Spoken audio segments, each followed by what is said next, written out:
हम पिछली क्लास में पढ़े थे सेल सेल का अध्ययन, सेल की खोज और सेल के प्रकार। तो हमने प्रोकैरियोटिक सेल पढ़ चुके थे।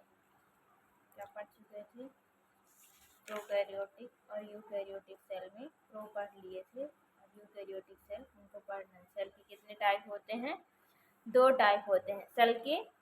प्रोकैरियोटिक सेल, यूकैरियोटिक कोशिका और यूकैरियोटिक कोशिका।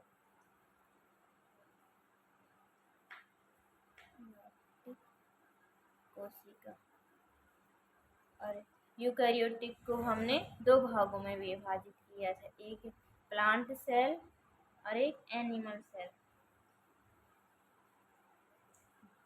पादप कोशिका और जंतु कोशिका में यूकैरियोटिक। तो हमने इसको प्रोकैरियोटिक पढ़ लिया था। आज हम पढ़ेंगे यूकैरियोटिक सेल।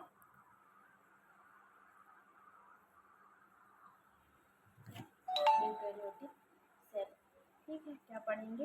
यूकैरियोटिक कोशिका। यूकैरियोटिक कोशिका के कितने भाग होते हैं? 2, प्लांट सेल और एनिमल सेल, ठीक है।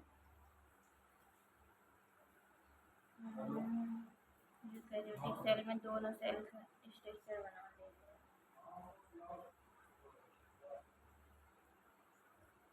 ये हो गया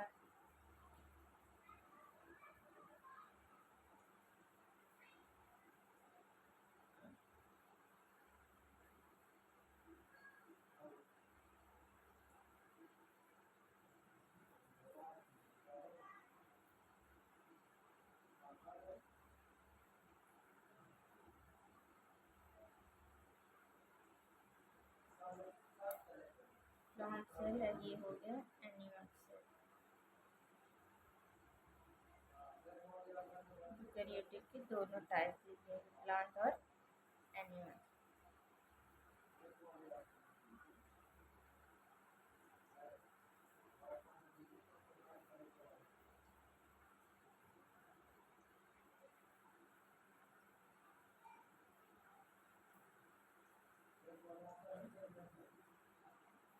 ये दोनों के केंद्रक हो गए और इसका आगे और पढ़ेंगे।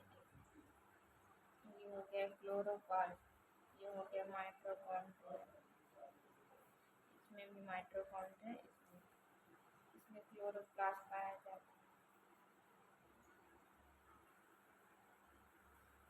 इसमें क्लोरोप्लास्ट नहीं पाया जाता। इस सेल मेम्ब्रेन और इसमें सबसे पहले हम आवरण की बात करेंगे। यूकैरियोटिक सेल के आवरण की बात करेंगे। क्या बात करेंगे?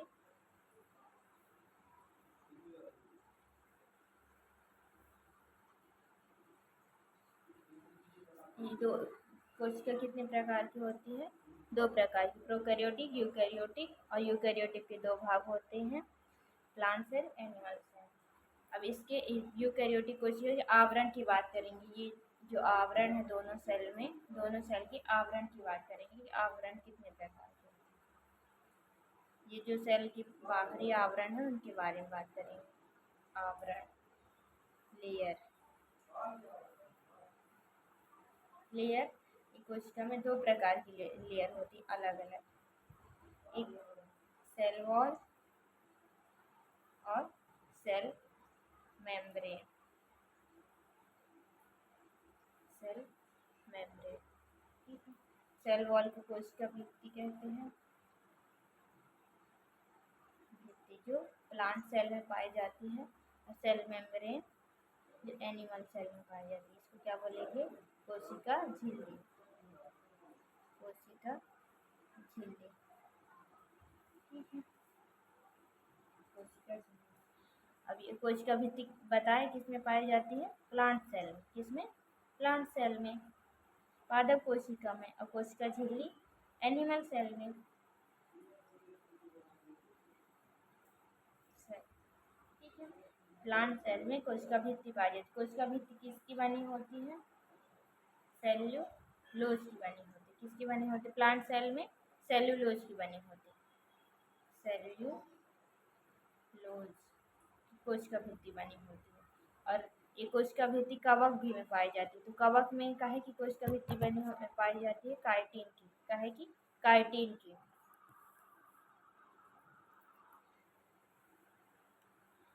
कोशिका भित्ति प्लांट सेल में भी पाई जाती है और कवक में भी पाई जाती है। तो प्लांट सेल में कोशिका भित्ति सेलुलोज की बनी होती है और कवक में काइटिन की बनी होती है। ठीक है। और कोशिका भित्ति की खोज किसने की थी? कोशिका भित्ति की खोज किसने की थी? हमने पिछली वीडियो में बताया भी था, अभी बता देते हैं। रॉबर्ट हुक ने। किसने? रॉबर्ट हुक ने की थी कोशिका भित्ति की खोज। एनिमल सेल में सेल वॉल अब्सेंट होती है। ये हम बता दिए कि सेल वॉल एनिमल सेल में नहीं पाई जाती है। ठीक है। अब सेल मेम्ब्रेन के बारे में।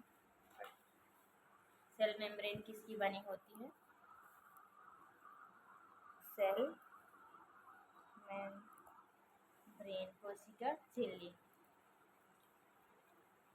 कोशिका झिल्ली। कोशिका झिल्ली किसकी बनी होती है? फास्फोलिपिड की। किसकी? फास्फोलिपिड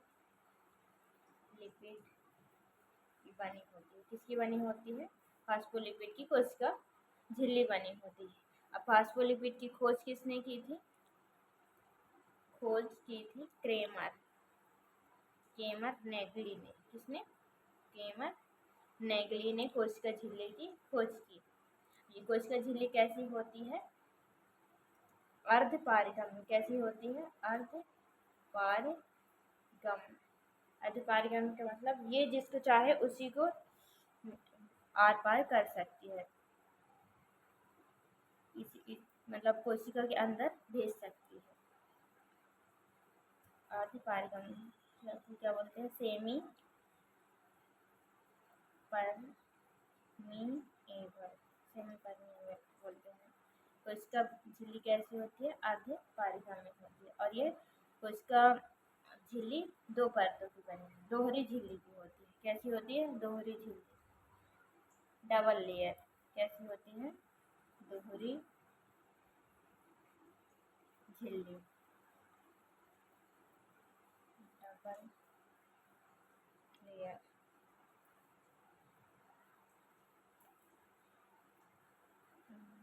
देखेंगे दोहरी लेयर कैसे होती है।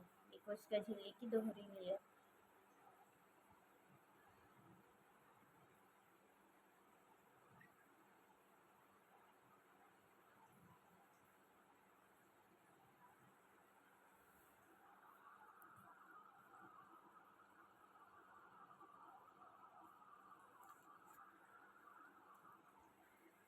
ये हो गया हेड। कोशिका झिल्ली की एक लेयर ये हो गई, एक लेयर ये हो गई, इसलिए दोहरी लेयर बोलते हैं इसको। तो ये जो गोलाकार संरचना है उसको हेड बोलेंगे, ये वाले को टेल बोलेंगे। ठीक है। हेड होता है हाइड्रोफिलिक। कैसे होता है? हाइड्रोफिलिक। और टेल होता है हाइड्रोफोबिक।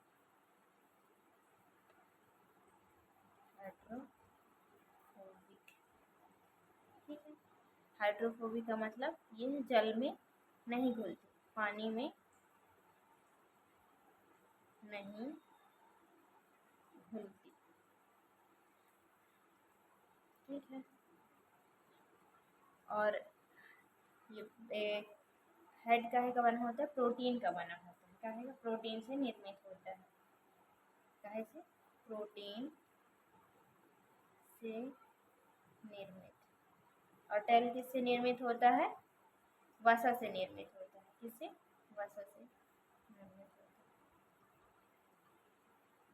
ठीक है। ये हम पढ़ लिए कोशिका झिल्ली का डबल लेयर कैसे होती है। ठीक है। और ये डबल लेयर वाला मॉडल किसने प्रस्तुत किया? इस सिंगर एंड निकोलसन ने इसका मॉडल प्रस्तुत किया। इस मॉडल को क्या बोलते हैं? इस मॉडल को ये और कोशिका झिल्ली के डबल लेयर वाले मॉडल को क्या बोलते हैं? Fluid mosaic model. कौन सा? Fluid mosaic model. और ये मॉडल किसने प्रस्तुत किया? सीकर एंड निकोलसन ने प्रस्तुत किया। ठीक है, अब हम कोशिका के अंदर प्रोटोप्लाज्म पाया जाता है, उसकी बात करेंगे। क्या पाया जाता है? प्रोटोप्लाज्म।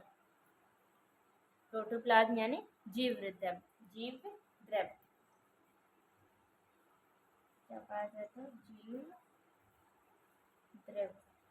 अभी हम पढ़े कि कोशिका के बाहर क्या पाए जाते हैं? कोशिका झिल्ली और कोशिका भित्ति। क्या पाई जाती है कोशिका के बाहर? कोशिका झिल्ली और कोशिका भित्ति। अब कोशिका के अंदर एक लिक्विड पाया जाता है जिसको जीव द्रव्य कहते हैं। क्या कहते हैं? जीव द्रव्य, प्रोटोप्लाज्म। तो जीव द्रव्य की बात करेंगे। प्रोटोप्लाज्म क्या पाया जाता है? प्रोटोप्लाज्म। प्रोटोप्लाज्म में कोशिका द्रव्य आ जाएगा। क्या आएगा? कोशिका द्रव्य। साइटोप्लाज्म क्या आएगा? साइटोप्लाज्म। और कोशिकांग आ जाएंगे, जिसमें जो कोशिका के अंदर जो कोशिकांग स्थित है ऑर्गन वो आ जाएंगे। कोशिकांग ऑर्गन।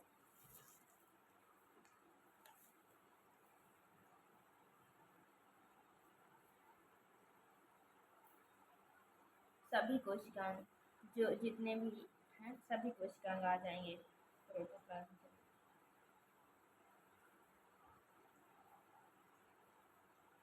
सभी कोशिकांग।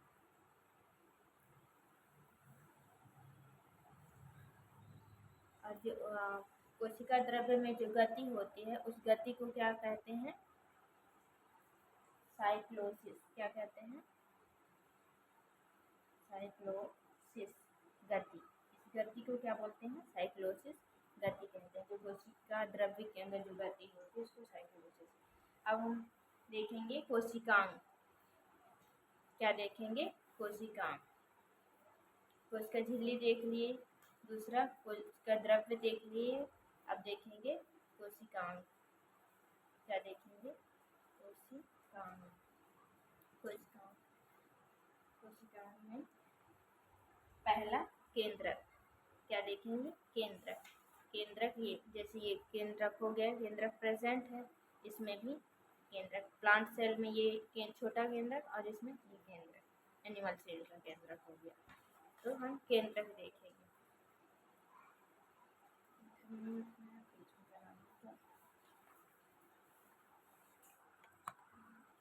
हाँ, तो हम क्या पढ़ने वाले थे? कोशिकांग। कोशिकांग के अंदर क्या क्या आएगा? जैसे ये सभी कोशिकांग हैं, जो कोशिका के अंदर स्थित ऑर्गन है ये सभी कोशिकांग आएंगे। तो हम केंद्रक के बारे में पढ़ेंगे। क्या पढ़ेंगे? केंद्रक। ये केंद्रक। ठीक है,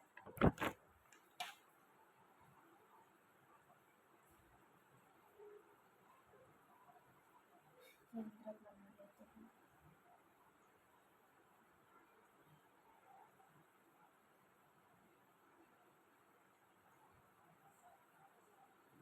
ये हो गया डीएनए, ये केंद्रिका। क्या हो गया? केंद्रिका।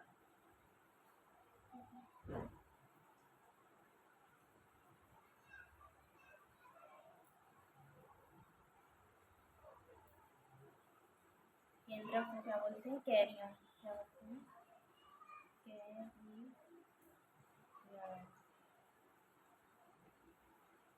केंद्रक के अध्ययन को क्या बोलते हैं? केंद्रक के अध्ययन को हम क्या बोलेंगे? कैरियोलॉजी। क्या बोलेंगे? कैरियोलॉजी। यह केंद्रक सबसे बड़ा कोशिकांग है। सबसे बड़ा कोशिका का अंग क्या है? केंद्रक। केंद्रक क्या है? सबसे बड़ा कोशिकांग। यानी कोशिका का सबसे बड़ा अंग क्या है? केंद्रक। क्या है? केंद्रक सबसे बड़ा कोशिका का अंग। कोशिका का मस्तिष्क भी केंद्रक का कहते हैं। क्या कहते हैं? कोशिका का मस्तिष्क भी केंद्रक को कहते हैं, ब्रेन। क्या बोलेंगे? कोशिका का मस्तिष्क केंद्रक को कहते हैं। ठीक है, केंद्रक के 4 भाग होते हैं। क्या क्या होता है केंद्रक में? केंद्रक के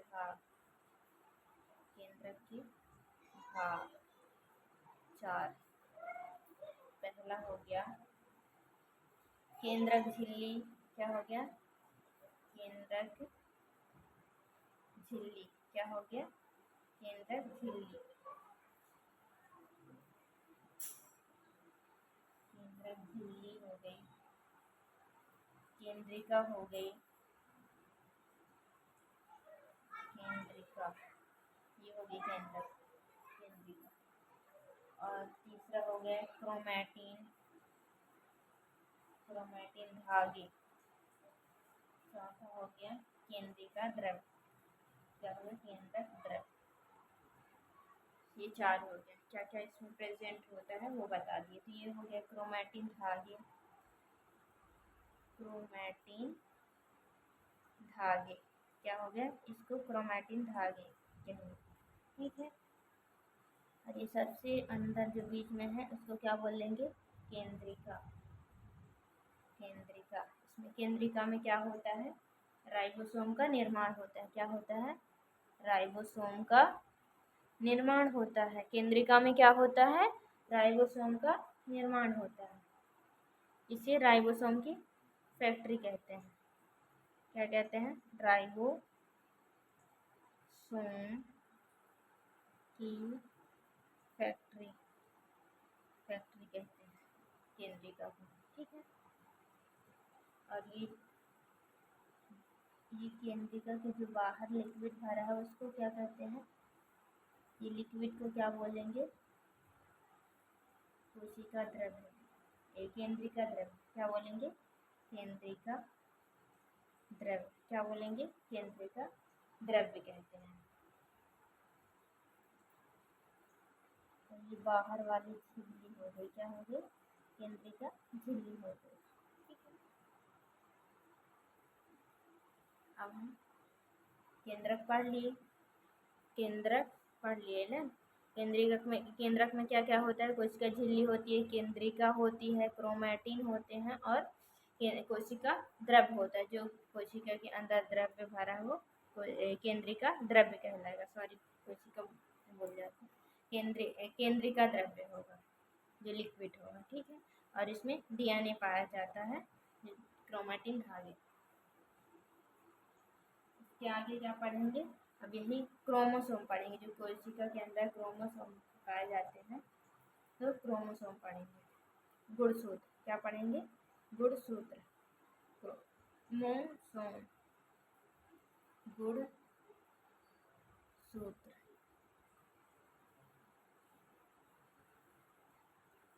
केंद्रक पढ़ लिए, अब गुणसूत्र। गुणसूत्र क्रोमैटिन धागे। जो ये क्रोमैटिन धागे थे ये संघनित होकर क्या करते हैं? गुणसूत्र का निर्माण करते हैं। क्या करते हैं? गुणसूत्र। जो क्रोमैटिन धागे हैं, क्रोमैटिन धागे संघनित होकर, क्रोमैटिन धागे संघनित होकर गुणसूत्र का निर्माण करते हैं। क्या करते हैं? गुणसूत्र का निर्माण करते हैं।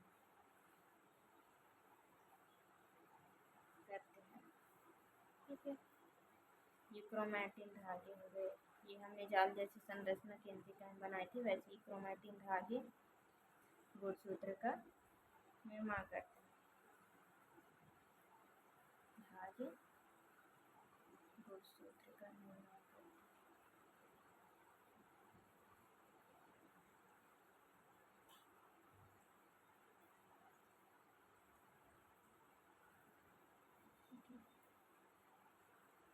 गुणसूत्र का क्या काम है? यह एक पीढ़ी से दूसरी पीढ़ी में आनुवांशिक लक्षण प्रदान करते हैं। यह एक पीढ़ी से दूसरी पीढ़ी में आनुवांशिक लक्षण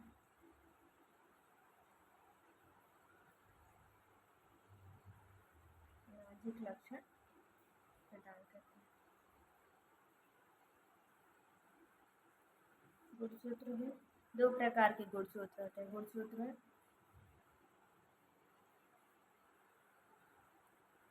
प्रकार, गुणसूत्र के प्रकार, दो प्रकार के गुणसूत्र पाए जाते हैं।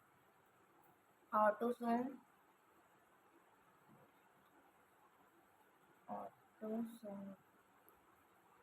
और एलोसोम। इसका क्या मतलब है? मानव बॉडी में कितने गुणसूत्र पाए जाते हैं? टोटल 46 गुणसूत्र पाए जाते हैं। और जोड़े में 23 जोड़े में 23। ठीक है, गुणसूत्र कितने पाए जाते हैं मानव बॉडी में? 46 गुणसूत्र, जोड़े में 23 जोड़े में पाए जाते हैं। ठीक है, तो जो 22 गुणसूत्र हैं उन्हें हम ऑटोसोम कह देंगे। और जो 23वां जोड़ा है, क्या है? 23वां जो एक गुणसूत्र है, 23वां जोड़ा, उसको एलोसोम कहते हैं। ठीक है, ये इसको क्या बोलते हैं? काइक। 22 को काइक। और जो एक बचता है 23वां जोड़ा, उसको सेक्स क्रोमोसोम भी कहते हैं, जो लिंग निर्धारण करता है। क्या करता है? लिंग निर्धारण, क्रोमोसोम।